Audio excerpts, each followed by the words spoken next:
Bwana Yesu asifiwe. Mpendwa katika Kristo Yesu, ni nafasi nyingine ya kipekee sana Mungu aliyoiachilia ndani yetu. Kwa majina yangu naitwa Amani Samuel Kamota, ni mtumishi wa Mungu, natokea katika kanisa la Shekina Abbas Chosen, likiwa maeneo ya kule Kongoe Kibaha, mtaa wa Ngindoni kwa Mzee Show. Ndio tunapatikana, ndio unalipata hilo kanisa la Shekina Abbas Chosen. So kwa leo mpenzi mtazamaji, nimekuja na neno moja zuri ambayo utaishi nayo katika maisha yako, ambayo litakupa mabadiliko mpya, litakufanya uwe mtu mwingine tena wa kipekee.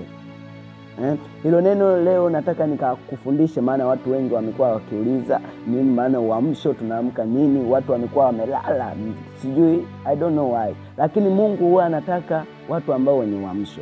Leo nitakuelezea kiundani zaidi kuhusu uamsho, na Mungu anataka watu wa aina gani ili awaamshe, na Mungu huwa anawaamsha watu wa aina gani na katika aina gani. Pia binafsi, bila kupoteza muda, nataka nikuelezee maana ya uamsho na nikupe baadhi ya mistari ambayo itakufanya kuwa ukombozi katika maisha yako, ambayo itakufanya uamke zaidi na zaidi. Tukizungumzia neno udhihirisho, kwa namna ya kwanza tunazungumzia ni udhihirisho wa nguvu za Roho Mtakatifu ambazo zinatokea kimwili na au kiroho.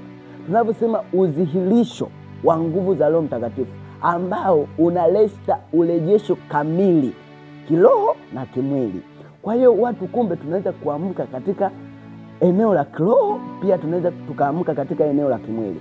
Kuamka katika eneo la kiroho, tunaamka kwamba zile vitu ambavyo vile vya kiroho, vitu vingi vya kiroho vile tunakuwa vipo hai, vipo katika eneo la juu. Tunaposema mtu kuamka, maana ametoka usingizini. Kama mtu alikuwa anasinzia kwenye mambo ya rohoni, leo unakuta mtu anaamka rasmi, unaleta ule urejesho kamili ambao unafuatana na nguvu za Roho Mtakatifu. Kwa kukupa mstari wa Biblia, labda tuone watu ambao waliamshwa.